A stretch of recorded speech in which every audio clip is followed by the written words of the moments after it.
And Shabbat Shalom, saints of the Most High, and welcome to the Messianic Torah Observer, Sabbath Thoughts and Reflections. I'm Rod Thomas, and I want to thank you for fellowshipping with me here on this blessed day of rest. For it is here, beloved, that we gather every Shabbat to delve into Jehovah's eternal words of life, his instructions in righteousness, which happens to be our constitution and the very foundation of our covenant relationship with the Creator of the universe. And as always, beloved, it is our hope, trust, and prayer that this installment of the Messianic Torah Observer's Sabbath Thoughts and Reflections finds you, your families, and fellowships well and blessed. Well, we also trust that you had a meaningful and powerful Yom Teruah this past week. Well, Hillary and I sure did. We spent much of the day rehearsing part of that holy convocation, thinking about Yeshua's return, the first resurrection, and the marriage supper of the Lamb, and Yah's coming kingdom. These are part and parcel the shadow pictures of good things to come that are embedded in that set-apart day of Yom Teruah. And of course, we blew our shofars dozens of times throughout the day. I can't say it was a joyful noise that we made, but we sure made a very heartfelt attempt at blowing the shofar to the very best of our ability. So it was a wonderful time. We also remotely joined in with brethren from across the country in a holy convocation that was held online by a minister in our general Dallas-Fort Worth area who has he has a national ministry, but he comes on and we join in remotely with him. And it was a fantastic time. We were blessed to be able to give offerings and to share in the joy and rejoicing of the day and communicate with other brethren who were in attendance therein. So yeah, it was a tremendously blessed day. So I pray that for all of us, it was a great start to the Fall Feast of the Lord 2022. But today, we're going to continue on with our Fall Feast of the Lord 2022 series with a special message. Special message for Yom Kippurim. As I was gathering my notes on Yom Kippur this past week, I found myself, I was going through some internal debate as to which perspective of Yom Kippur I should discuss.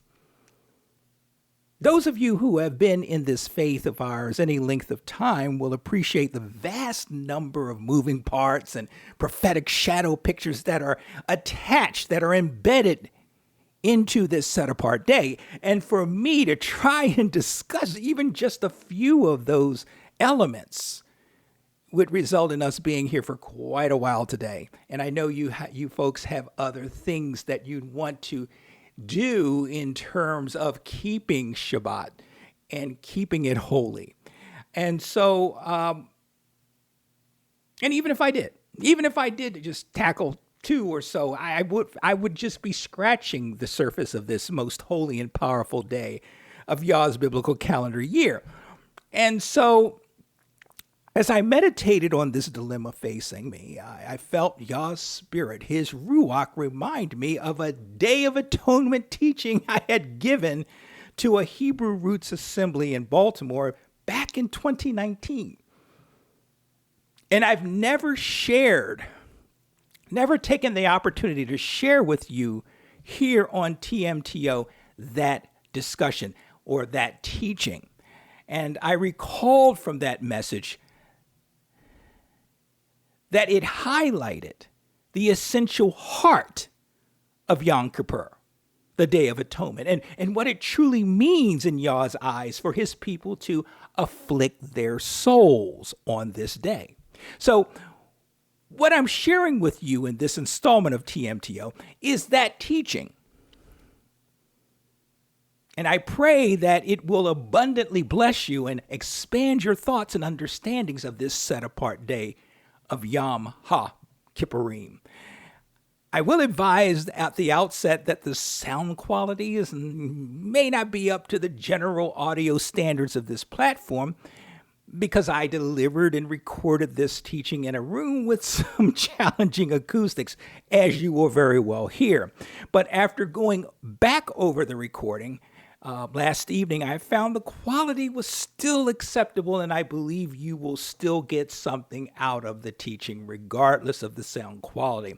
Also, you'll notice that I did not use very many, if any, Hebraic terms and names in my teaching. And that's because the group I was delivering the teaching to were not versed in most of the Hebraic terminology and verbiage that we've grown accustomed to, at least here on this platform. I guess it is what it is. And I was taking a cue from the Apostle Paul, Rav Shaul, that I became every man in order that I might save some, get some saved. And that was what I was all about.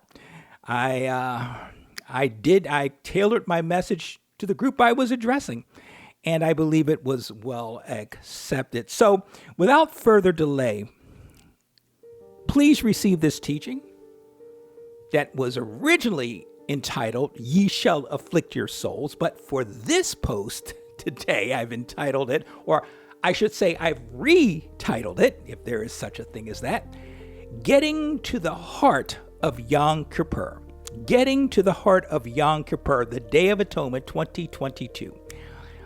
After the teaching, I'll pass on to you some closing comments. I'll see you on the other side, beloved.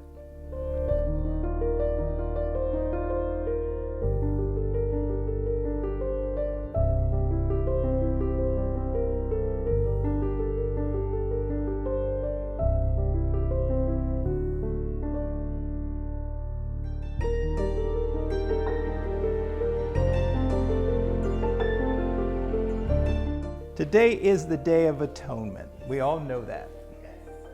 So I had a lot of things going on in my head on what to talk about. And one of the things I wanted to talk about, Sister Beverly had indicated that she needed me to talk on a topic during the feast. So of course I said, okay, I'd be happy to. So it turns out that thing I would have talked about today, I'm going to end up using for that day. So today I wanted to focus more on the Day of Atonement that we have in front of us. And as you can see, my title is Ye Shall Afflict Your Soul, which is the commandment that God gave us, along with several other things, regarding how we should keep this day. I didn't want to get too much into the history, the prophetic significance, and the keeping of the day, whereby we fast, we do the solemnities, and it's the holiest day of the year, because everyone here knows. Everybody's been in the faith. Every year, we get most of these lessons every year. So I really didn't think it was appropriate, per se, to really talk about these things, although there's nothing wrong with talking about it over a year, because we tend to forget things. And every time we do talk about the history and the prophecies and things surrounding the day, we learn more and more. And it helps to bolster how we keep the feast and enlarge our understanding. But today, the thing that caught me as I was reading all the passages regarding the Day of Atonement, all 5 passages in the Old Testament, the thing that kept coming back to me was Father's commandment, ye shall afflict your soul. Ye shall afflict your soul. And then I keep thinking, okay, so where does the fasting come in? Because we've all been drilled into us that the Day of Atonement is the day you fast. The Jews drill it into your head that you fast this day. And they got their list of rules on which we're supposed to do for the day. You don't fast, you don't brush your teeth, you don't drink any water, you don't bathe. They really do. And they've got this laundry list of things that they tell their fellow Jews that you can't do. But that's what they love to do. They like to create a bunch of rules. But the main thing is fasting. And I'm looking at, okay, so then we come into faith, understanding the significance of the feast, and we're looking at this thing, and they're saying over and over and over, it's the day of fasting. It's the day of fasting. You gotta fast, brother. So I'm looking and I'm going, where is the thing about fasting? Where is it? Where are we commanded to fast? All I see is you shall afflict your soul. So I ask the question, where do we get we're supposed to fast? Well, that's what afflicting your soul means. You're supposed to fast. Okay. But there's no mention of afflicting the body. When you're fasting, you're afflicting your body. You get hungry. You get hunger pains. You get headaches. Your mind gets foggy. You can't always pay attention to things. You can't process things as well as you normally do on a full stomach. Although sometimes on a full stomach you might fall asleep as well. But there's no mention of fasting. There's no mention of afflicting the body, which would then convince me that we're talking just about fasting. But if the Father wanted us to fast, why didn't he simply say, ye shall fast on this day? Or in the Hebrew, zoom. I want you to zoom today instead of anal nefesh, afflict your soul. Afflict your soul is found 5 times in the Old Testament, in the Torah, in the law. And each time that it's mentioned has to do with the Day of Atonement. But then when you're talking about fasting, it's mentioned dozens of times throughout the Bible. It's very clear when we're supposed to fast or when fasting takes place. And the thing is I'm saying to myself, okay, if we're supposed to just focus on fasting today, what makes that different than any other day? Because most of us fast either by our own choice, during maybe a spiritual reason we're fasting, because we're fasting for a healing, we're fasting for a blessing, we're fasting because of issues going on in our lives, or we're fasting for health reasons. Maybe we're going to have blood work done for the doctor. So what we do is they tell us to fast the day before so that our blood work won't come back all messed up. Other times we fast simply because of life. You wake up late, you got to get to work, you wake up at 7:30, got to be at work by 8:15, you don't have time to eat, so you're fasting. So we tend to fast all the time. So what makes the afflicting of the soul and fasting so special on this day? Is Father then requiring something of us other than just the fast? That was the thing that was going on in my brain. What does the Father really want from us when he says, I need you to afflict your soul? What is he saying to us? Is our Father requiring something more than fasting from us? And I believe he does. I do believe we're supposed to fast, very much so on this day, but I think there's something more related to this afflicting of the soul. But what is it that Father is trying to get across to us? In fact, Father does reveal to us in his word what he requires from us on this day. In at least 2 places, he actually gives us an understanding of what it means to afflict our souls. It's very interesting when we look at these 2 passages. And I want to go over these 2 passages with you today so that we can have a better understand about what it is when we are commanded by Father to afflict our souls. And the first example is a well-known story that we probably all know, and that's the story of Esther, one of my favorite stories.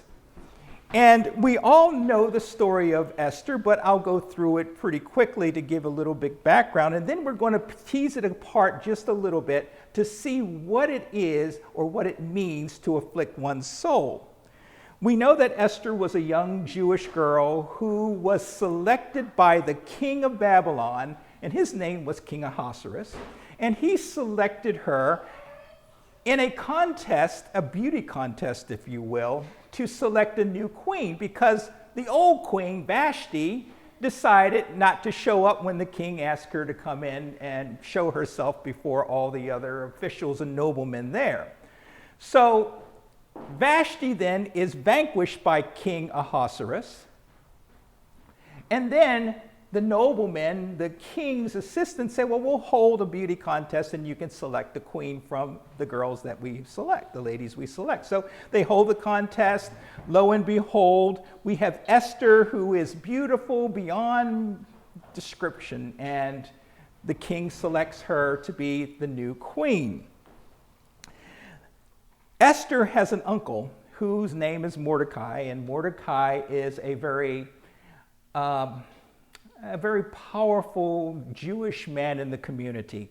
And his job was to sit at the gate, and he did some administration at the gate. So he had ties to Shushan Palace, as well as he had ties and connections to Queen Esther, now Queen Esther, as well as all the whole community of the Jewish community that was in the city of Babylon at the time. So it turns out that one day Mordecai, Esther's uncle, hears and learns of a plot to kill King Ahasuerus. And upon hearing about this plot, he relays that information to Queen Esther, his niece, and Esther then relays the information to King Ahasuerus, who then has the plotters arrested, and they go through a trial, they find them guilty, and then they're hanged. And because Mordecai was so Johnny on the spot to let the king know about this plot, the thing that he did to warn him was recorded in the records of Babylon, and he became, he was going to be rewarded for it. At the same time, right after the conspirators, the murderers, the plotters were executed, along comes this gentleman named Haman. And Haman, the Bible describes Haman as an Agagite.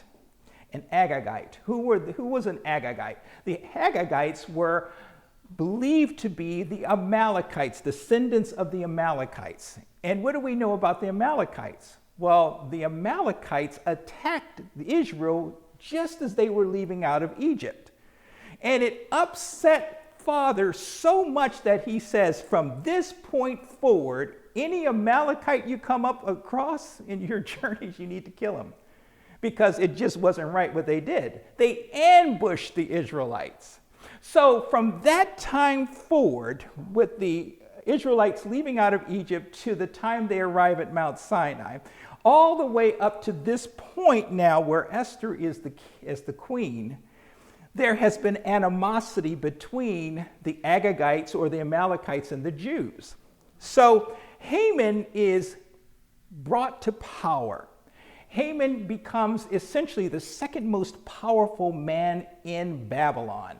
He's elevated to that level. And of course, he was about no good. So what he ends up doing is he creates this plot to destroy every Jew in the kingdom, every single one of them, and wipe them out. And that would include Esther as well as Mordecai. And what made things even worse was that upon Haman being elevated to his lofty position, Mordecai, knowing that he was an Agagite and knowing the animosity, refused to bow down to him. And that upset Haman even more so. So he was bent on having, not just taking it out on Mordecai, but taking it out on every Jew in the nation, in the kingdom. So the plot is laid by Haman. And then Haman is able to twist it and sell the plot to destroy the Jews to King Ahasuerus, the king over Babylon. So he twists it, and he's able to sell the extermination order. So the king says, go ahead, draft up the extermination order. I'll sign it. He uses his ring to stamp it so that once it is set in place, it cannot be reversed.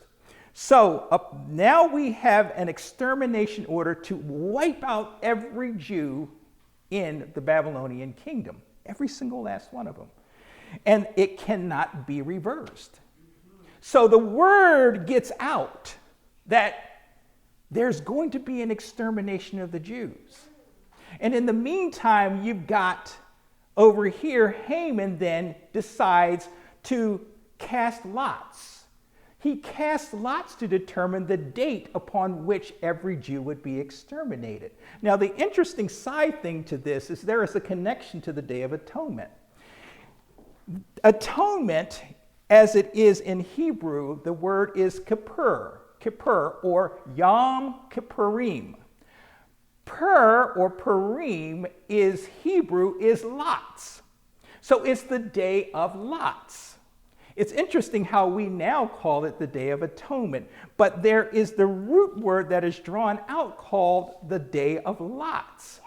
So we have here a parallel. We have the interesting aspect of the story here where Haman is casting lots on the destruction of Israel. But then if we know our history about atonement, we know that lots were cast between the two goats, the Azazel goat and the goat to be offered as the sacrifice on behalf of the people. So lots plays such a big role in this whole thing.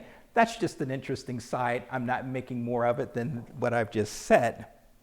But continuing on, so the word gets out, the extermination order is given, and now something happens.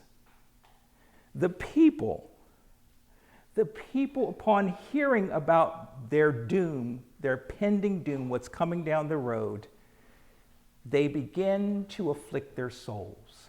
They begin to do many things that we can learn from as it relates to afflicting our soul. What happens to these people upon hearing that their destruction is coming? They rent their clothes.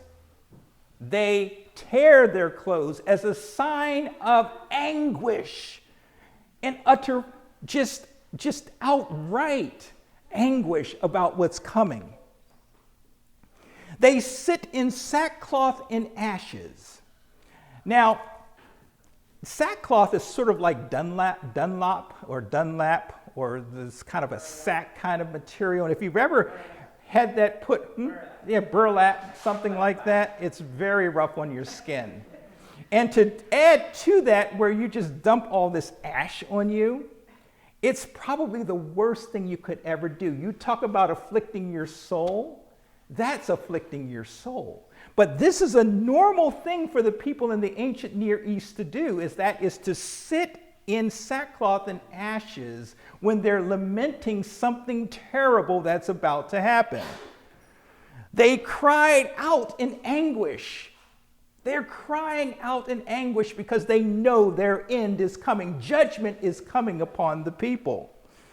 They begin to mourn. They mourn about the things they're going to lose in their lives. Their children that they love dearly are going to be killed. They're going to be taken from them. They are going to lose their lives. They have no chance of ever having a life beyond the time they're about to be executed. Then they do a fast. Here's where the fasting comes in. There is a fast that goes along with this. Then there's weeping. There is massive weeping on the part of the people and lamenting. And they're bearing their very souls before God and one another. This is what we're talking about when we're talking about afflicting our souls. They are bearing everything out before God. Why? Because they know judgment is coming and their end is about to happen. So we know that after this happens, Esther gets word of all the affliction that's going on amongst her people, and she declares a 3-day fast as she prepares to go and petition to the king of Babylon to intercede on behalf of the people. So in the midst of that 3-day fast, Esther plans a banquet where she invites King Ahasuerus and Haman to attend. And she really wasn't sure how she's going to go about doing it, but she is going to try to get the king to reverse the very thing, the execution order that Haman put forth. And in the middle of all of this, Haman constructs a gallows to hang Mordecai from. So what ends up happening is that Mordecai has this gallows constructed as he is about to go to the banquet in order to have this meeting between Queen Esther and to have the meeting between the king. So the party that the queen had established takes place, and she's there with the king and with Haman, and she ends up revealing to the king what happened and the plot that was going to take place. And in the midst of revealing that, the king is upset, and he wants to make sure that Haman pays dearly. So the king is told that Haman had built a gallows upon which he was planning on hanging Mordecai. And King Ahasuerus says, well, you're going to hang Haman upon that gallows. And then, of course, Haman is hanged, and the rest is pretty much history. And from there, Esther pleads to the king, you need to reverse this order to exterminate the Jews. And the king says, you rewrite the order. And she does rewrite the order. He gives her the signet ring. She does it. And out of that, what happens is the Jews are rescued, and the conspirators that set out to destroy the Jews are also executed. So it's quite a story to behold. The second story that we want to look at when we're talking about afflicting one's soul is found in Isaiah chapter 58. And this is a very powerful example of what it means to afflict one's soul. A little background. Isaiah was a prophet to the kingdom of Judah, the southern kingdom of Israel. And Isaiah's whole purpose was to try to get Israel, to try to get the Jews back to a relationship with God, a right relationship with God. And what's happening is that they're looking at their cousins in the northern territory, and they're seeing that the Assyrians had already wiped out the northern territory. And now the Jews are sitting here looking that we're next. They're coming for us. But they're rationalizing in their own minds that we're doing everything we're supposed to do. We're fasting. We're saying prayers, we're singing songs, and we're doing all these wonderful things, but why is it that God's not listening to them? And so Isaiah is sent to tell the people, you got more things to do, you got more work to do to fix yourself, because the reason God isn't listening to you is because you're not afflicting your souls properly when I say so. So what happens here and what we see in chapter 58 of Isaiah is a list of things that Father has against the people of Israel. And he goes through this list and he points out what their problems are. He says in verse 3 of 58, why do we fast? And now the interesting thing here that we see is that God is he's amazing. He will point out what the people are saying, and then he'll step on the other side and say, but I say. So you're saying this, but here's what I say. And this is what we're seeing happen here. He says, the people are saying, why do we fast and you don't see? Why afflict ourselves, Day of Atonement, why do we afflict ourselves and you don't notice? And then God says, yet on your fast day, you do whatever you want and oppress all your workers. So the people are going through the motions of the fast, but they're not doing, they're doing other things.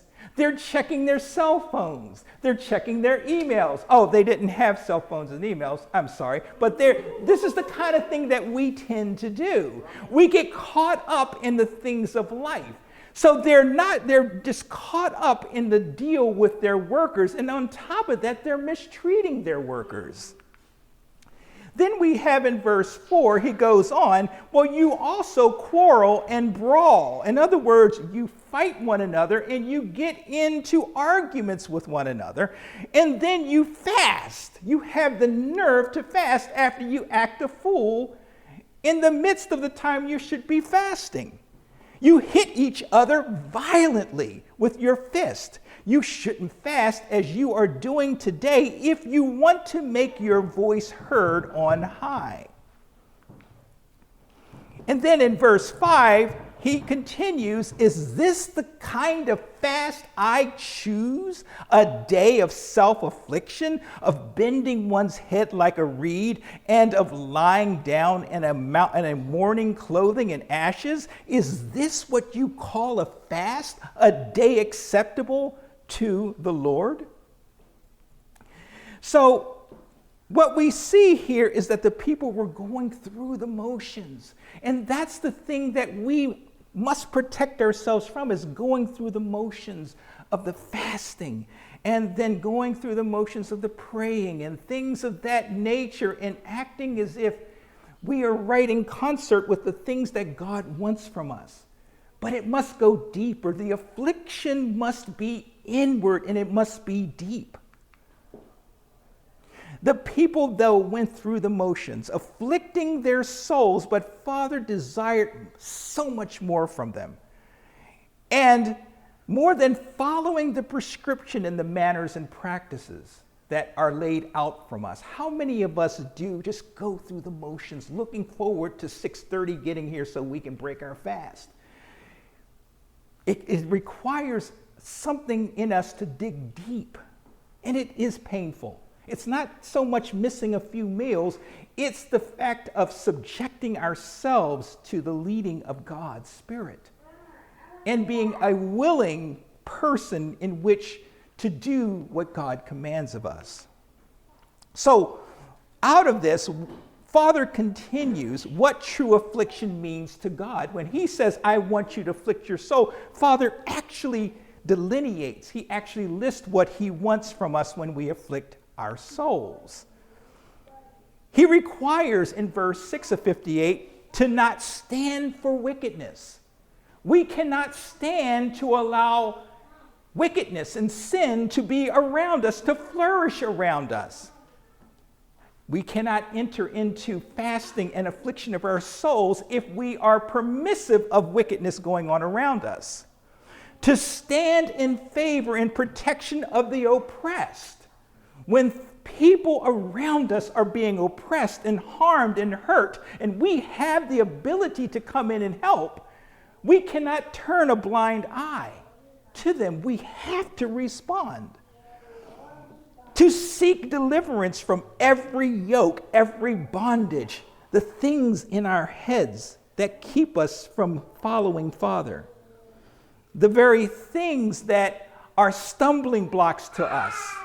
The things that we see are the lust that we have, the things that we desire, the habits that we have that are nasty and we're not supposed to have, the things that we do on a regular basis because it makes us happy. Those are things Father wants to get rid of in the midst of our affliction. This is where it gets painful. This is where it gets dicey, because we're saying, well, how is this affliction? How is this painful? It is painful because humans have a tendency of wanting to do what they want to do. And it's painful when we have to let these things go. I love movies. And it came to me that you need to get rid of that Netflix account. because it's taking up all your time at night. You're watching movies. Now, granted, I wasn't watching terrible movies, but I like the movies that are action movies and things of that nature and things, but Father wants more from me. He wanted me to give that up. So it was painful for me to give it up, but I gave it up, and I'm happy I gave it up. And there's more that I need to have done in my life. So he's saying we need to get rid of. So I saw Netflix as a yoke. So now I got to get rid of Hulu. So it's a bondage. To feed the hungry, verse 7. If somebody within our reach is hungry, we need to feed them. To house the homeless. These are the things that mean true affliction to God. And to clothe the naked. If we have the wherewithal to do these things, we're to do them. And to look inwardly and identify and deal with the impurities and iniquities that are going on in our lives. True affliction of our soul extends beyond the discomfort of missing just a handful of meals like we've done today. And I'm bringing this to a close, but I'm hoping that we can see that it requires so much more of it. True affliction of our soul extends over into breaking the chains of bondage and exploitation that keeps us under Satan's wrap. We have to dig deep, and we have to pull ourselves out. Because if we're not willing to give up these things, and if we're not willing to do the things that Father requires of us, then our affliction is falling on deaf ears. True affliction is self-denial. It's denying the things that we want. It's painful when we know we shouldn't be drinking that alcoholic beverage because we like it. It tastes good and it makes us feel good. But if it's not what we're supposed to have, then we need to deny ourselves. We want what we want. That's just human nature. It's just who we are. And not to manipulate. We tend to want to always manipulate. We want to manipulate God's word. We want to manipulate others so that we can do. The Jews were masterful at this. They know how to twist things around in order to get it done their way. So it's just, and the thing is that we tend to adopt that same attitude. Focus on the well-being of others is the other thing. It's not just us focusing on ourselves. We have a lot of work inwardly to do, but we also have to focus on the well-being of one another. Affliction of the soul is painful, and it must cost us everything for it to be of value. We must dig deep. Isaiah chapter 58, verse 13 and 14. When we properly afflict our souls, this is what Father says.